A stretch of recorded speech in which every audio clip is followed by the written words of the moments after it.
te Këneta, po çfarë kërkoni atje? Nuk e doni Partinë Socialiste, shumë mirë, është jeni në drejtën tuaj.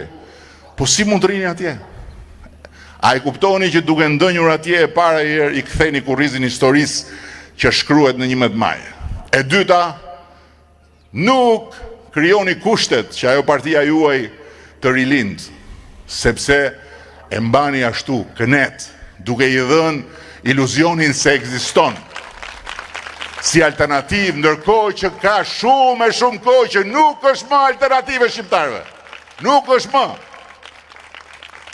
Është vetëm një mbetje që vazhdon në inerci. Nëse nuk e merr një ndëshkim nga vetë ata që e mbështesin, atëherë ata që e mbështesin do vazhdojnë të humbin.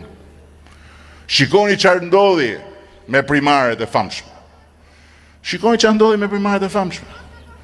U tha që hajde se është gare hapur, Këneta, u bë detikos futuni. A thua se u tha, nxirreni kokën, kush vërtet ka mbështetje, kush vërtet ka vota, ka simpati, edhe të tërë atyre që dolën nga primaret, ja u pren kokën. E dini kush i fitoi primaret në Tiranë? Kryetari i Partisë Demokratike të Kavajës. Dini gjë ku është? E keni parë në një listë? Jo. E dini ku ndodhet? Në barkun e bufit, e hëngri.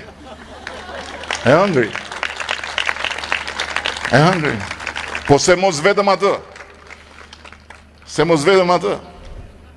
I hëngri të tërë dhe të tëra, as në lista nuk janë, as nishani nuk ju shifet.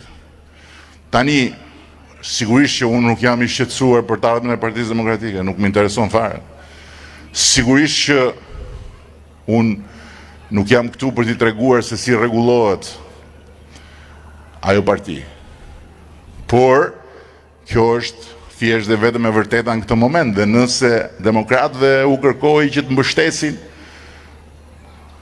rrugën e BE-s duke mbështetur ne, ju kam bosh t'ju them edhe një të vërtet.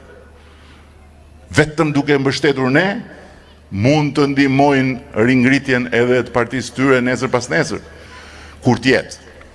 Ndryshe, do të shkojnë nga humbja në humbje, do të zhyten thellë më thellë, dhe ma mbani mend këtu, në 11 maj, do të marrin humbjen më të madhe që nga 1997.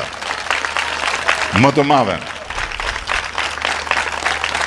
Do dalin të shpartalluar, ashtu si që meritojnë. Por, ajo që meritojnë në fakt është që shpartallimit ju vi edhe nga demokratët. Dhe demokratëve ju them, nuk e keni kaq shumë merak që nuk e votoni dot, disa do ta bëjnë, nuk e votoni dot Partinë Socialiste. Thuaj në shoqeve tuaja, komshijeve, të afërmeve, thuajeni, keni merak? Po keni plot emra aty në listë, mos e votoni fare Partinë Socialiste. Mos shkruani aty asgjë te pesa. Po zbrisni poshtë pesës, nën pesën aty keni emra, vajzash, grash, djemsh, burrash, po një, nuk e gjeni një që tjetë tamam. Po krahasoni pra këto dy vajzat që kemi këtu ne, kemi dhe i burr. Se Lindita është deputete, Elisa është deputete, i kemi në listë. Krahasojni pak me ata kukumjaçkat e Kënetës, nuk krahasohen. Nuk krahasohen, çyryk komplet, çyryk, nuk mbushin fare, hiç, fare, nuk mbushin. E më thonë mua pastaj pse i shan ti burrat, unë nuk shaj burrat, se janë vetë burr. Po ama, unë bëj pjesë tek ata burra, dhe besoj që janë gjysma, të paktën gjysma shqiptarëve, që e din shumë mirë që forca e grave dhe e vajza jo vetëm është e pamohueshme, Po, nëse ti nuk ke në krah gratë dhe vajzat, je gjysmak, je qyryk, do më thënë. Shumë e thjeshtë. Dhe ndërkohë, historia e këtyre viteve ka treguar se sa shumë arritëm.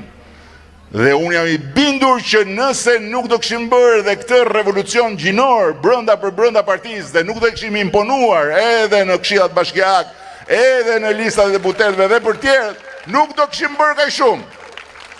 Ne negociojmë sot antarësimin Bashkimin Evropian. Janë 1000 vetë nga ana jonë, sepse negociatat shtrihen që nga ekonomia të drejtësia të deri të zogjt, e të peshqit, të ujrat, të pyjet, të gjitha. 1000 vetë shumica janë gra dhe vajza. Dhe 2 drejtueset e negociatave. Krye negociatorja e Shqipërisë, zëvendës krye negociatorja e Shqipërisë janë njëra grua, tjetra vajzë. Tani dun burrat, kam zash grua. Tu ç'a ti bëjmë? Si ta zgjidhim këtë? Është grua, pik. Pik. Dhe fitoria spektakolare e Rakipit herën e kaluar, themelin e kishte te gratë. Se tani ne e dim si funksionon. Ka burra që e pranojnë si puna